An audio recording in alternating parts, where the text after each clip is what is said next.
पिछले 4 दिन से आमरण अनशन पर संविदा आयुर्वेद चिकित्सक। अर्धनग्न प्रदर्शन कर आयुर्वेद विभाग में लगाई झाड़ू, जूते पॉलिश कर जताया विरोध। विगत 10 सालों से संविदा आयुर्वेद चिकित्सक के पद पर सेवा देने वाले चिकित्सक आज आयुर्वेद निदेशालय अजमेर के बाहर धरना स्थल पर आमरण अनशन के लिए मजबूर हो गए हैं। सरकार द्वारा 2023 आयुर्वेद चिकित्सकों की 787 भर्ती निकाली गई थी, जिसको विभिन्न अनियमितताओं से आनन फानन में भरा गया।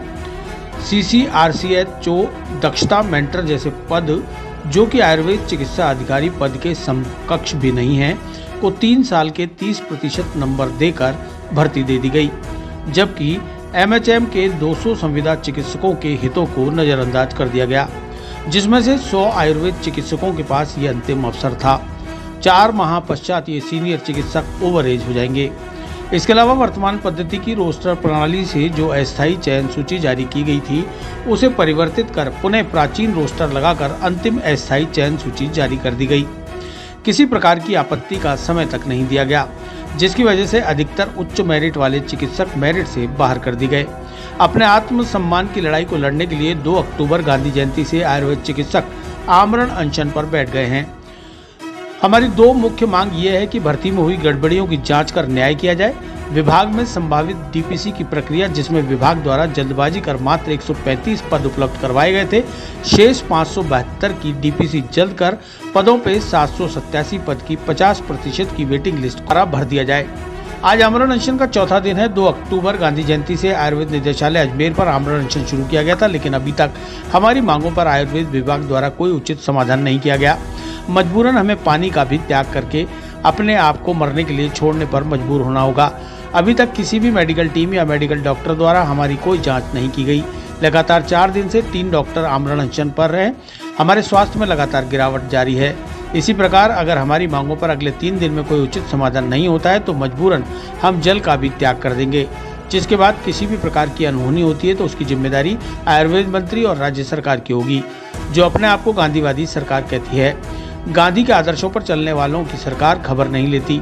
2 अक्टूबर गांधी जयंती के प्रथम दिन से डॉक्टर पुखराज डाक ने पानी जल छोड़कर आज तक कुछ भी नहीं लिया। 3 अक्टूबर को डॉक्टर कैलाश ढाका और डॉक्टर मुकेश शर्मा ने पानी के अलावा सभी खाने पीने की वस्तुओं को त्याग दिया। अगले 3 दिन तक हमारी मांगों को पूरा नहीं किया जाता है तो सभी उपस्थित आयुर्वेद चिकित्सक, जिनकी संख्या लगभग 100 से अधिक रहेगी, यह सभी अगले 3 दिन में अन्न जल का त्याग करेंगे। फिर भी आयुर्वेदिक विभाग द्वारा हमारी मांगों को पूरा नहीं किया जाता है तो सब चिकित्सक देहदान का संकल्प लेंगे, पिंडदान भी करेंगे। अगर इसके बाद भी विभाग और सरकार का ध्यान हमारी तरफ नहीं जाता, तब इच्छा मृत्यु का संकल्प राष्ट्रपति जी को भेजेंगे, जिसकी समस्त जिम्मेदारी राज्य सरकार, आयुर्वेद मंत्री, निदेशक महोदय की होगी। हमारी मुख्य मांग DPC करके 1973 नियम के तहत वर्ष 2023 की सभी पेंडिंग DPC कर दी जाए और उसके रिक्त होने वाले अधिकतम पदों की प्रतीक्षा सूची निकालकर हमें भी नियमित किया जाए। अनशन का चौथा दिन है। हम लगातार यहाँ सिर्फ पानी के आधार पर 3 लोग, जो डॉक्टर पुखराज डाक, डॉक्टर कैलाश ढाका और डॉक्टर मुकेश शर्मा, हम तीनों बैठे हुए हैं। हमने सिर्फ पानी के अलावा कुछ भी नहीं लिया है, लेकिन ना तो कोई मेडिकल टीम आई, ना प्रशासन की तरफ से कोई आया, ना विभाग की तरफ से कोई आया। हमारी मुख्य मांग यही है कि जो हमें वर्तमान भर्ती चल रही है आयुर्वेद चिकित्सा अधिकारी भर्ती 02/2/23 की, उसके अंदर हमें वेटिंग लिस्ट जारी करवा के हमें नियमित किया जाए, क्योंकि हम सिर्फ सफाई कर्मचारी के बराबर वेतन के अंदर हम काम कर रहे हैं, लेकिन विभाग हमारी कोई सुनवाई करना आज तक उन्होंने शुद्ध भी नहीं ली। अधिकारी इसी गेट से जाते हैं और वापस बाहर निकल जाते हैं, मतलब उनको कोई परवाह ही नहीं कि हम क्यों बैठे हैं, किस लिए बैठे हैं, पूछा तक नहीं आज तक उन्होंने, भाई आप बैठे क्यों हो। तो हमारी जब तक मांगे पूरी नहीं होगी, हमारा ये आमरण अनशन अनिश्चितकालीन चलता ही रहेगा। आज के प्रदर्शन में सबसे पहले कनक दंडवत किया हमने, फिर उसके बाद हमने इनके जूते पॉलिश किए और उसके बाद अर्धनग्न प्रदर्शन करके पूरे प्रशासन की, ये आयुर्वेद निदेशालय की सफाई की, ताकि इनकी सफाई के साथ इनके दिमाग की गंदगी भी बाहर हो जाए। कितना टाइम हो गया आपको बैठे? आज हमारे आमरण अनशन का चौथा दिन है और धरने का हमारा ये 2-2.5 साल हो गए धरना लगाते पे, इन्होंने सुनवाई नहीं की, तब जाकर हमें मजबूर होना पड़ा आमरण अनशन के लिए। क्या लगता है आने वाले चुनाव को लेकर? आने वाले चुनाव के अंदर अगर ये नहीं सुनते, अपने आप को गांधीवादी सरकार कहते हैं ये, तो गांधी जी की तस्वीर के सामने हमने गांधी जी का ही अपनाया हुआ है रास्ता, तो लेकिन ये कोई प्रशासन सुनवाई नहीं कर रहा है, तो इसका नुकसान सरकार को आगे भी होगा अगर वो सुनवाई नहीं करते तो।